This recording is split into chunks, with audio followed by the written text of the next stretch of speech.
할렐루야. 우리 모두를 행복한 삶으로 인도하기 위해서 말씀으로 천지 만물을 창조하셔서 우리 모두에게 복된 삶으로 인도하신 창조주 하나님을 향하여 할렐루야 찬양대에서 찬양했습니다. 찬양의 가사처럼 늘 그 하나님의 그 은혜와 그 사랑에 감사하며 기쁘게 하나님의 나라의 삶을 이 땅에서 살아가는 우리 모두가 되기를 주의 이름으로 축원합니다.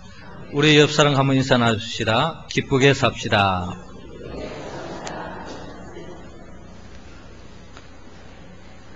지난 주간에는 저는 아동부에서 비전 트립에 함께 동참했습니다. 서울을 한 번도 가보지 않은 우리 아동부 친구들을 중심으로 해서 1박 2일의 서울 문화체험이 있었습니다. 제가 또 울산에서 초등학교, 중학교, 고등학교를 졸업하고 처음 서울 간 것이 고등학교 졸업하고 제가 처음 서울 가서 그때부터 대학 생활이 시작해서 약 25년간 서울에서 생활하다가 이제 돌아왔는데 고향 땅으로 왔는데요. 이곳은 아직까지도 우리 아동부 가운데는 약 70%가 아직 서울에 가본 적이 없는 그런 친구들이 있었습니다. 그래서 이번에 아동부 그 비전 트립을 통해서 우리 아동부 친구들과 함께 서울을 방문하게 되었습니다. 제가 다녔던 장로회 신학대학을 방문하여서 주기철 목사님 그 기념비에서 함께 기도회를 갖고 이어서 청와대, 경복궁, 그리고 서울시청, 그리고 청계천을 거쳐서 또 밤중에는 또 남산타워에 올라가서 서울 야경을 볼 수 있게 되었습니다.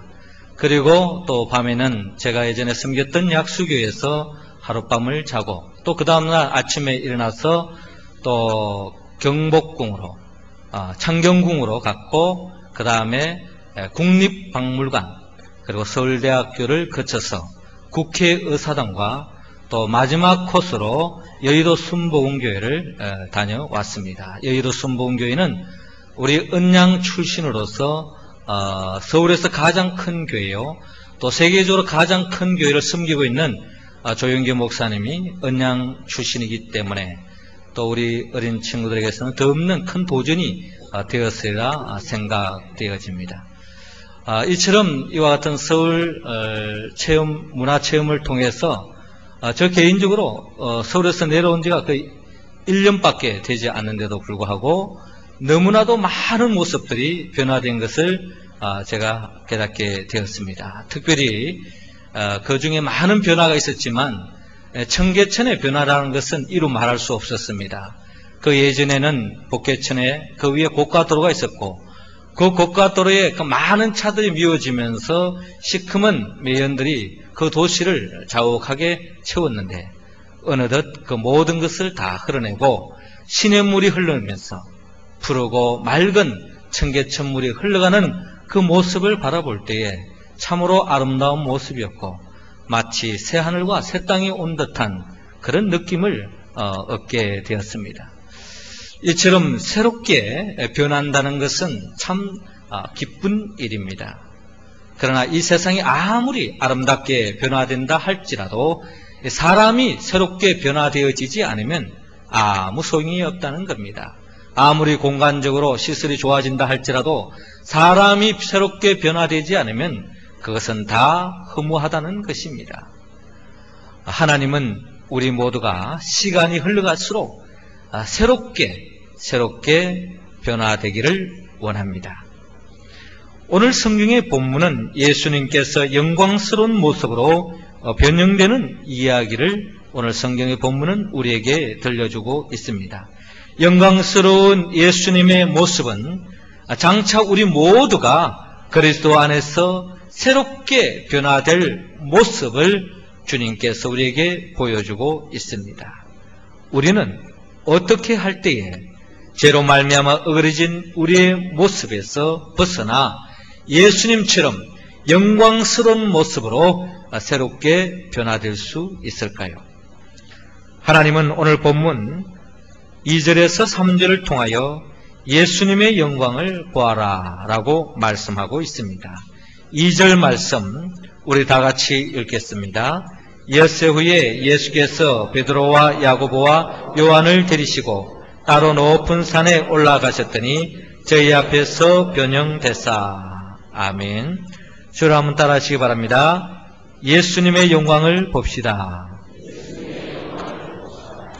예수님은 예수님의 12제자 중에 특별히 대표적인 세 사람, 베드로와 야고보와 요한만을 데리고 높은 산으로 올라가고 있습니다.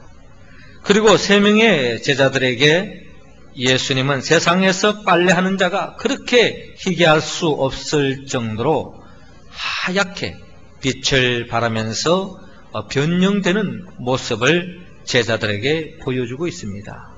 예수님은 영광스러운 자신의 모습을 제자들이 보기를 원했습니다. 그것은 바로 앞으로 사망 권세를 깨트리고 부활하신 영광스러운 예수 그리스도를 미리 보여주고 있습니다. 더 나아가 성천하시고 또한 하나님 보호자 우편에 앉아 계시고 장차 새하늘과 새 땅을 세우기 위하여 재림하여 오시는 영광스러운 주님은 변화산에서 제자들에게 보여주고 있습니다. 왜 예수님께서 이처럼 영광스러운 모습을 보여주고 있습니까? 예수님은 자신과 제자들 앞에 놓여있는 시험을 극복할 수 있는 힘을 주기 위해서 영광스러운 모습을 보여주고 있습니다.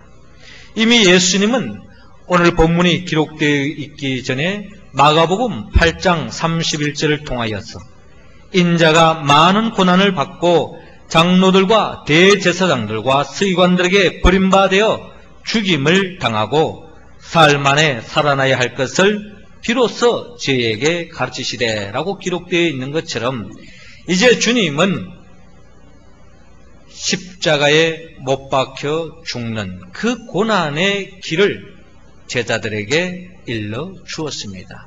이 말씀을 일러주고 오늘 본문 2절이 기록되어 있는 것처럼 엿새 후에, 즉 주님이 십자가에 못 박혀 죽임을 당할 것이라고 하는 이 말씀을 증거한 엿새 후에 예수님은 예수님의 제자들 중에 대표적인 세 사람을 데리고 높은 산에 올라가서 이 영광의 모습을 보여주고 있습니다. 아마 이것은 예수님께서 제자들의 마음을 미리 읽어서라 생각되어집니다. 예수님께서 십자가에 못 박혀 죽는다 하는 이 소식을 주님의 입으로 말미암아 직접 들었을 때에 아마 제자들의 입장에서 너무나도 충격적이었고 아마 큰 낙심을 했을 것입니다. 주님을 위하여서 모든 것을 바치고 오직 주님을 바라보고 주님을 의지하고 따라왔던 그들에게 있어서는 너무나도 절망하지 않을 수 없었습니다. 베드로는 이것을 예수님께 만류하다가 예수님으로부터 사단이라고 하는 심한 질책까지 듣게 되었습니다. 제자들은 예수님의 메시아됨에 대해서 의심이 일기 시작했습니다. 진정 우리를 구원하실 자인가?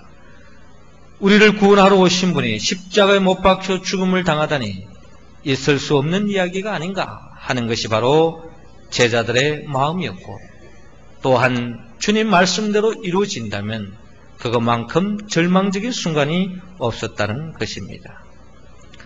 이때에 예수님은 제자들의 마음을 읽고 제자들에게 이와 같이 큰 시험을 당하기 전에 그 시험을 이길 수 있는 힘을 주기 위하여서 주님은 영광스러운 모습을 제자들에게 보여주고 있습니다. 그렇습니다. 우리도 주님을 따르다 보면 도저히 감당하기 어려운 시험을 당할 때가 있습니다. 주님을 따라가면 늘 푸른 초장, 쉴 만한 물가만이 인도되는 것이 아닙니다. 때로는 사망의 엄청난 골짜기로 통과해야 할 때도 있다는 겁니다. 하나님의 연단이 닥치고 때로는 사단의 시험으로 인하여 우리는 흔들릴 수밖에 없고 삶의 뿌리가 흔들릴 수밖에 없는 그런 위기에 시달릴 수도 있습니다. 그러나 우리는 기억해야 합니다. 하나님은 우리에게 시험을 허락하실 때는 반드시 시험을 극복할 수 있는 힘도 하나님은 함께 주신다는 것입니다.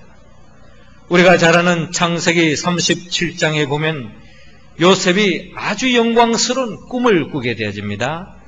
그의 꿈에는 바로 하늘에 해와 달이 있고 또 11별이 있는데 자신의 별을 향하여 모두 다 절을 하고 있다는 것입니다. 얼마나 영광스러운 신비로운 꿈이었습니까? 그 꿈을 꾸고 난 뒤에부터 요셉은 그의 삶 속에 끊임없는 고난과 역경과 때로는 사람으로부터 배신을 당하고 또한 모함을 당하고 어려움을 당하여서 고통의 지경에 심지어 감옥까지 갇히는 죽음의 위경까지 치닫게 되는 것이 요셉의 삶의 과정이었습니다. 그러나 요셉은 그 모든 어려움 속에서도 그 어려움을 극복할 수 있었던 것은 그가 어릴 때 그 영광스러운 꿈을 꾸었기 때문에 그 영광스러운 비전을 품었기 때문에 그 모든 어려움을 이겨나가고 마침내 애굽의 총리 대신이 되어서 모든 사람들이 요셉으로 인하여 복받는 그와 같은 복의 근원의 인생을 살 수 있게 되었습니다. 그렇습니다. 하나님은 우리에게 큰 시험을 주기 전에 먼저 영광을 보기를 원합니다. 고린도전서 10장 13절은 사람이 감당할 시험 밖에는 너희에게 당한 것이 없나니 오직 하나님은 미쁘사 너희가 감당치 못할 시험당함을 허락지 아니하시고 시험당할 점에 또한 피할 길을 내사 너희로 능히 감당하게 하시니라 말씀하고 있습니다. 우리의 삶 속에 언제 어느 순간에 예상치 못했던 어떠한 환난이 다가올지 모릅니다. 그러나 그것으로 인하여서 우리는 염려할 필요 없습니다. 하나님은 감당치 못하는 시험을 허락하지 않습니다. 또한 하나님께서는 감당치 못한 시험을 임했을 때는 또한 피할 길을 하나님께서 열어주신다고 성경은 약속하고 있습니다. 그렇기 때문에 우리는 그딴 현실, 그딴 현상, 또 이 사람 저 사람 말에 기웃기웃하지 말고 여기 왔다 저기 갔다 하지 말고 오직 주님만 바라보고 그 영광스러운 주님을 여러분들의 마음의 눈으로, 영의 눈으로 바라보시고 마음의 신비에 새겨서 그 영광스러운 주님을 바라보며 모든 환난과 역경과 시험을 이겨나가는 우리 모두가 되기를 주의 이름으로 축원합니다. 두 번째로 어떻게 할 때 우리는 예수님처럼 영광스러운 모습으로 새롭게 변화될 수 있을까요? 하나님은 오늘 본문 4절에서 8절을 통하여서 예수님의 말씀을 들으라 라고 말씀하고 있습니다. 7절 말씀 우리 할렐루야 찬양대원들이 읽어주시기 바랍니다. 시작.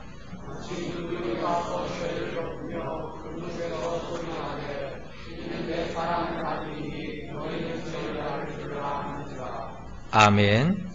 저를 한번 따라 하시기 바랍니다. 예수님의 말씀을 들읍시다.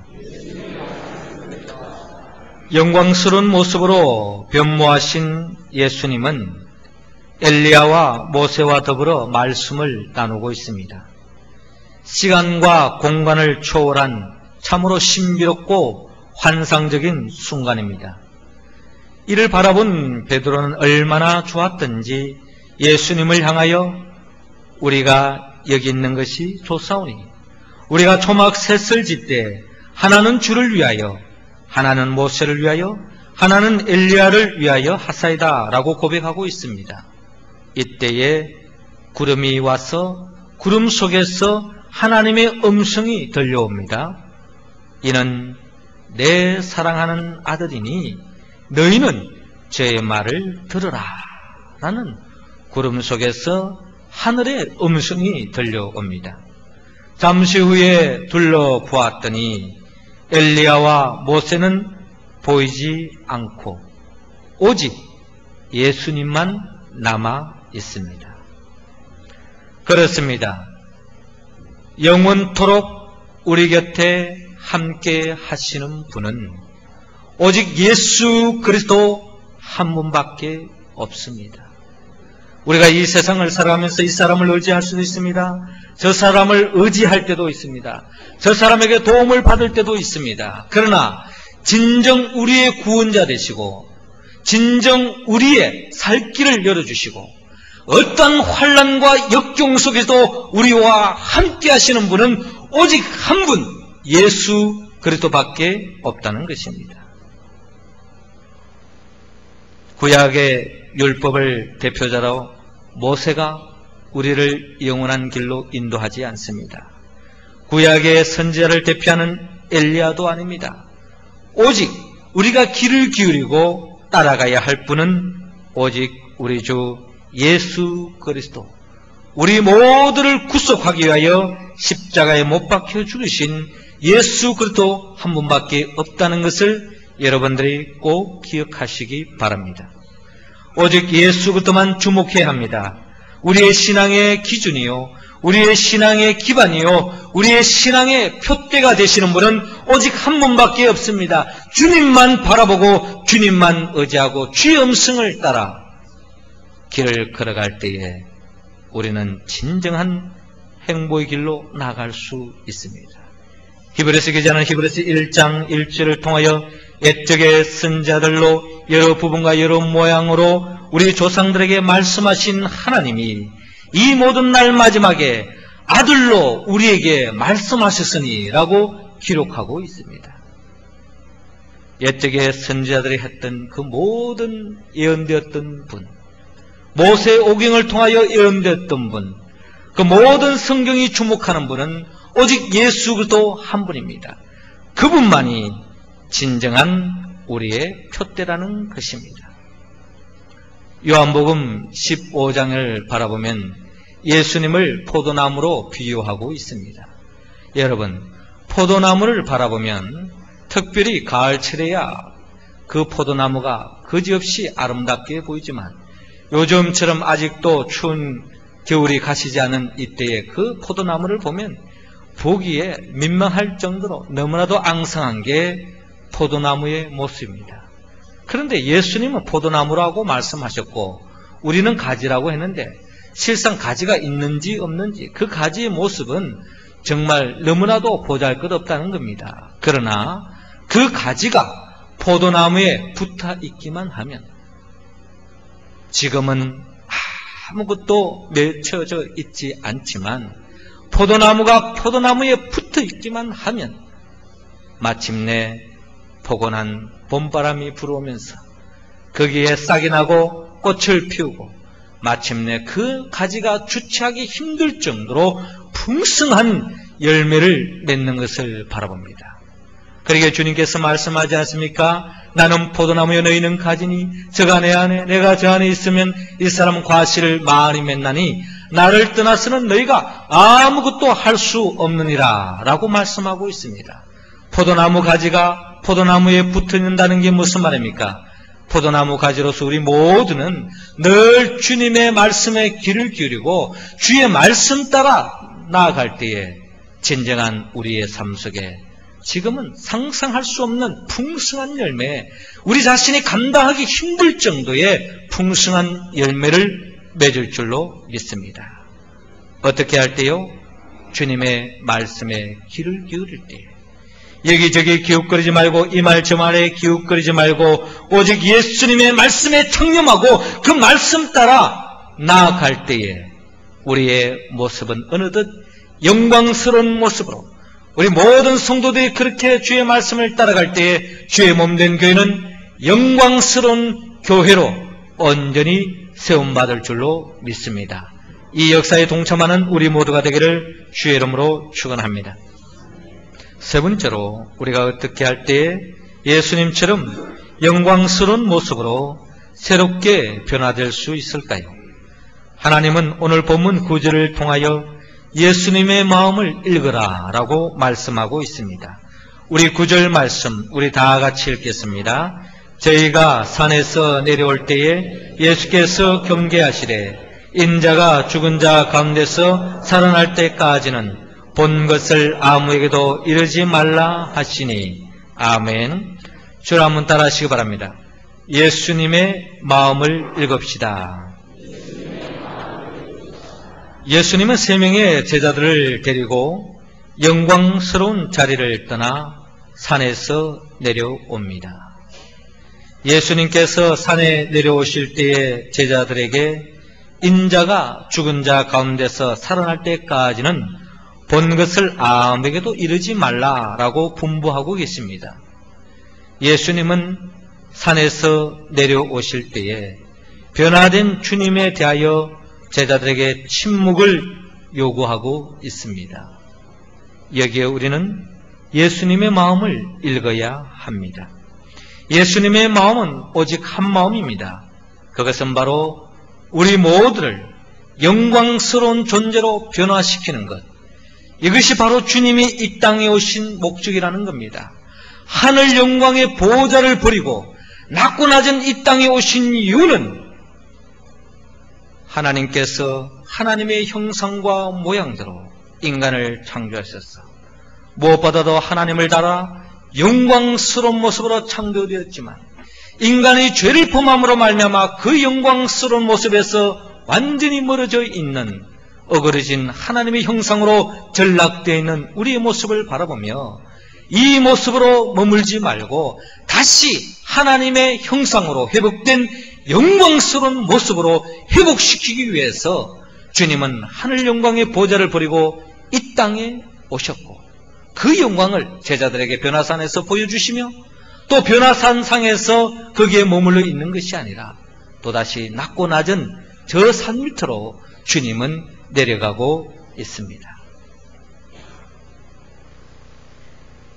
이때에 우리는 주님이 내려가시기 전에 베드로의 제안을 한번 생각해 봅시다. 베드로가 그 산상에서 영광스러운 주님과 더불어서 그곳에서 살고 싶었습니다. 한평생 아니 영원토록 주님과 시간과 공간을 초월한 환상적인 그 신비로운 세계 속에서 잠기고 싶은 것이 이 육신의 몸을 살아가는 우리들에게 있어서 고달프고 인생의 역경을 겪을 때에 아마 베드로의 그 고백은 아마 우리의 고백일 것입니다. 주님과 함께 이 신비로운 환상적인 세계 속에서 살고 싶은 것이 우리의 마음 아니겠습니까? 왜 주님도 그 마음이 없었겠습니까?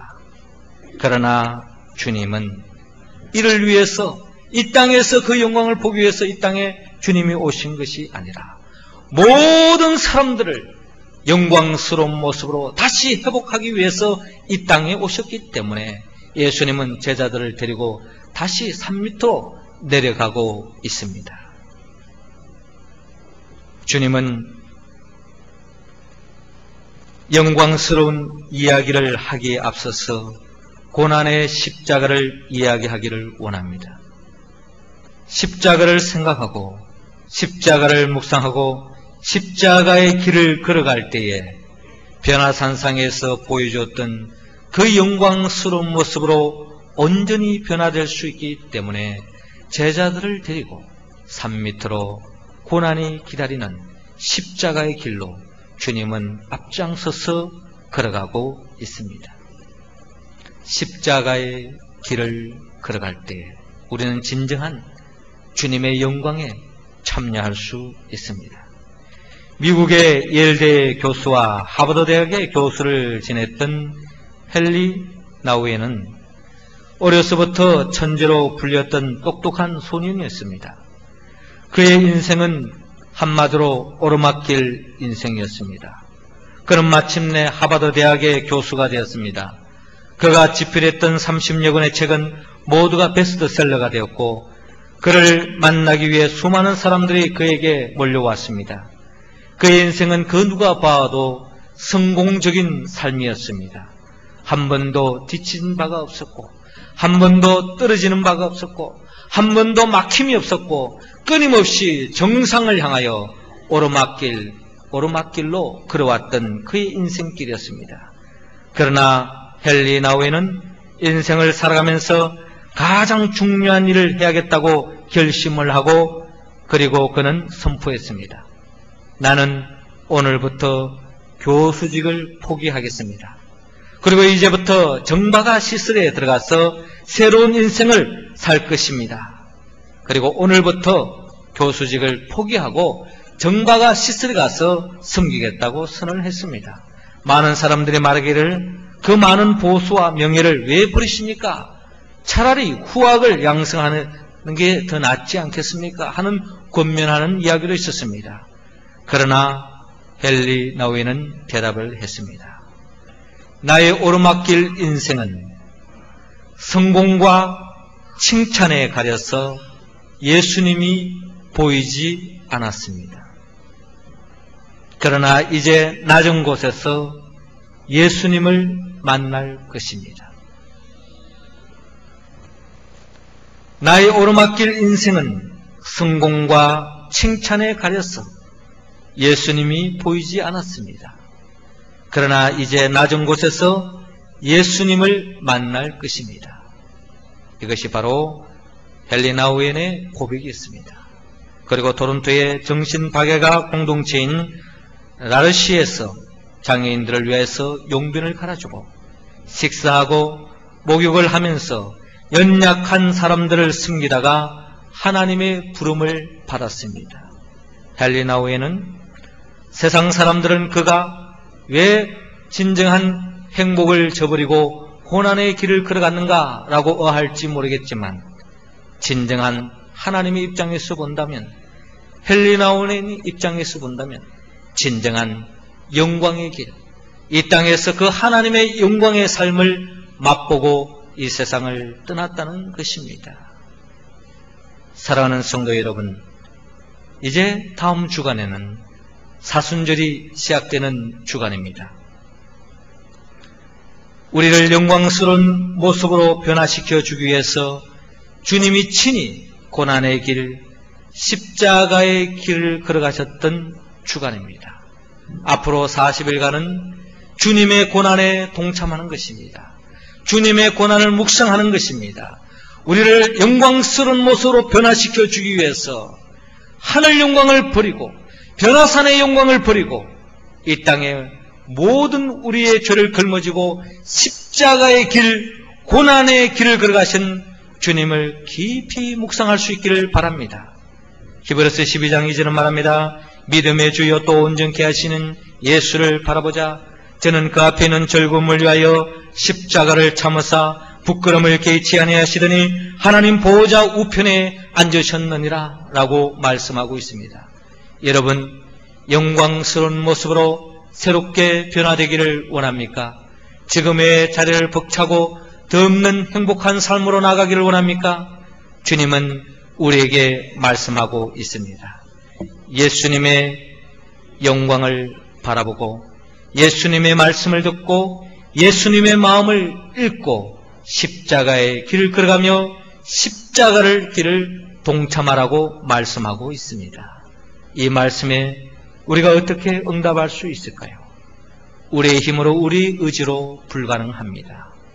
우리를 위하여 죽으시고 우리를 위하여 십자가에 못 박혀 죽으시고 장사한 지 사흘 만에 부활하신 예수 그리스도의 영 보혜사 성령의 도우심으로 우리는 오늘의 이 말씀에 응답하여서 하나님께 영광 돌리고 마침내 예수 그리스도와 같이 변화산상의 모습처럼 죽음의 권세를 깨뜨리고 부활하신 영광스러운 모습으로 우리 모두가 변화되어지고 그 영광스러운 모습에 동참하는 우리 모두가 되기를 주의 이름으로 축원합니다.